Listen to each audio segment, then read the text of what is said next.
The three biggest issues facing business owners are by now pretty well known.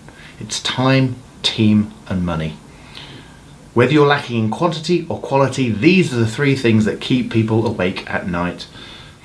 Which of course means that everybody's trying to sell you something to help solve these issues.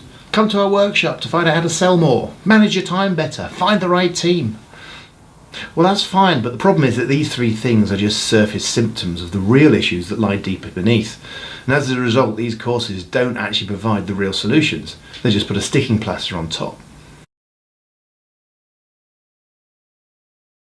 For the majority of my clients, there's usually one of these three key reasons as to why they're not enjoying their business as much as they should be. Naturally, I'm assuming they've got a business in the first place. If they're not making enough money to cover the bills, then we're having another conversation. But given that proviso, then these are the three real issues that underlie every business. Number one, you know you do good work, but it isn't appreciated by others.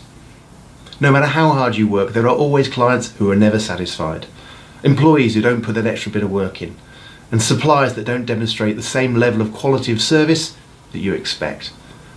There's nothing worse than realising that you could be doing the things that you really enjoy and are good at, but you've got to spend all of your time managing children. And ironically, it's the employees and the customers that you give most to that appreciate you the least and complain the most.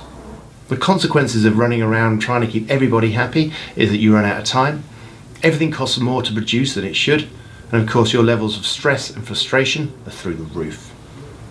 Number two, nothing is ever good enough. You have raving clients, but you know it could all be so much better. As a consequence, you run around like a headless chicken, trying to find ways to improve the client experience. You look for help and support from others to give you extra time so that you can focus on the quality, but they just can't do it as well as you do. It then takes longer to go over it again, and you might as well have just done it in the first place yourself.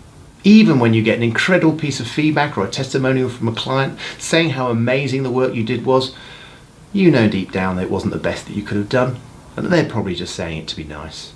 The consequences of all of this include not having enough time to do what you should be doing because you're spending too much time getting everything right. You don't charge enough for the work that you do, which means your cash flow is not great. And beneath everything, you have an underlying sense of dissatisfaction with your business and yourself. In some extreme cases, thinking that nothing you do is good enough can manifest itself as a paralysing fear of losing everything. Third and final issue, it just doesn't seem important enough.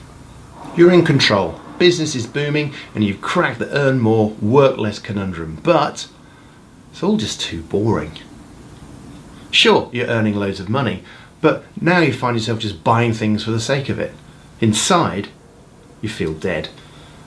Where's the challenge gone? Where's the excitement? What's the point of it all? Why don't you just sell up and go and do something different instead? This can lead to extreme mood swings, lethargy, and sometimes the pursuit of unhealthy addictions to alleviate the boredom. This may not impact the business directly, but sometimes there can be a drop-off in team performance because of the erratic nature of the leadership. Now then, if you relate to one of the three issues I've just described, then congratulations, you're a human being. But hopefully you see now that the time, team, money trap is a consequence of something much deeper. Nevertheless, we're still being driven to grow our business and not ourselves.